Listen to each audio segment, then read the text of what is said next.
The problem with Ron Paul is his isolationist foreign policy scares the living daylights, I think, out of most, and I will use the term, of us. Isolationism is not the solution. Building a wall around the United States won't work. But why do they use the term isolationism? That distorts the argument. Shrinking the military's role isn't the same as isolation. America can have a huge impact in the world without even deploying our military. And we do. What Ron Paul says is that defense ought to be defense, not offense.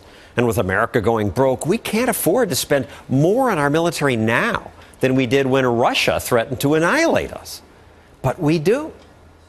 Still, I'm nervous talking about defense. All these smart people say Ron Paul and I are just wrong. Many say America needs to spend more on the military. And some of them studied war for years. I didn't. I covered markets. So my instincts are to believe them. Except by covering markets, I did learn that government doesn't do anything well or efficiently. Why would that be different for defense? It isn't. In 2004, the U.S. military sent $12 billion in shrink-wrapped $100 bills to Iraq, packages like this, $100,000 each. That $12 billion disappeared. We don't know what happened to it.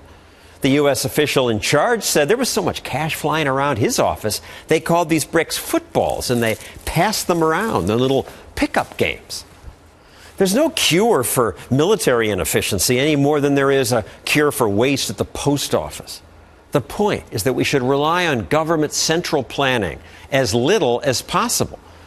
Today, some people want the military to contain China, chase terrorists, train foreign militaries to chase terrorists, protect sea lanes, keep oil cheap, stop genocide, protect European, Asian, and Middle Eastern states from aggression, spread goodwill through humanitarian missions, respond to natural disasters, secure the internet, police the Mexican border, and transform failed states into democracies.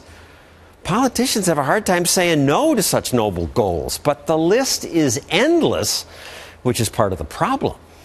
Transforming states, nation building, is the worst form of central planning. 11 years ago, running for president, George W. Bush said, "I don't think our troops ought to be used for nation building." Yet 4 years later, he said, "We're fighting a war so that the Iraqis can build a nation." I think candidate Bush, rather than President Bush, had the right idea. We have tried the nation build in Afghanistan now for more than 10 years. Are we winning hearts and minds? No.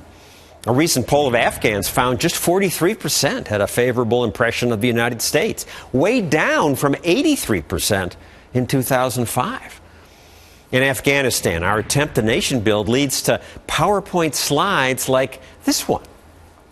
When this was leaked, it became a hit on the internet because it illustrates the overwhelming complexity of the problem. What's the likelihood that American soldiers understood this thing, let alone were able to put a workable plan into action? Saying no to nation building isn't the same as isolationism. By all means, let our movies and music alarm mullahs. Let our websites and books disseminate ideas autocrats consider dangerous. Let us trade with everybody. It said when goods cross borders, armies don't. And a new report funded by European governments says the level of armed conflict in Muslim countries is far lower today than it was 2 decades ago, and that trade is a reason. We do need a strong military, but we don't need to police the whole world.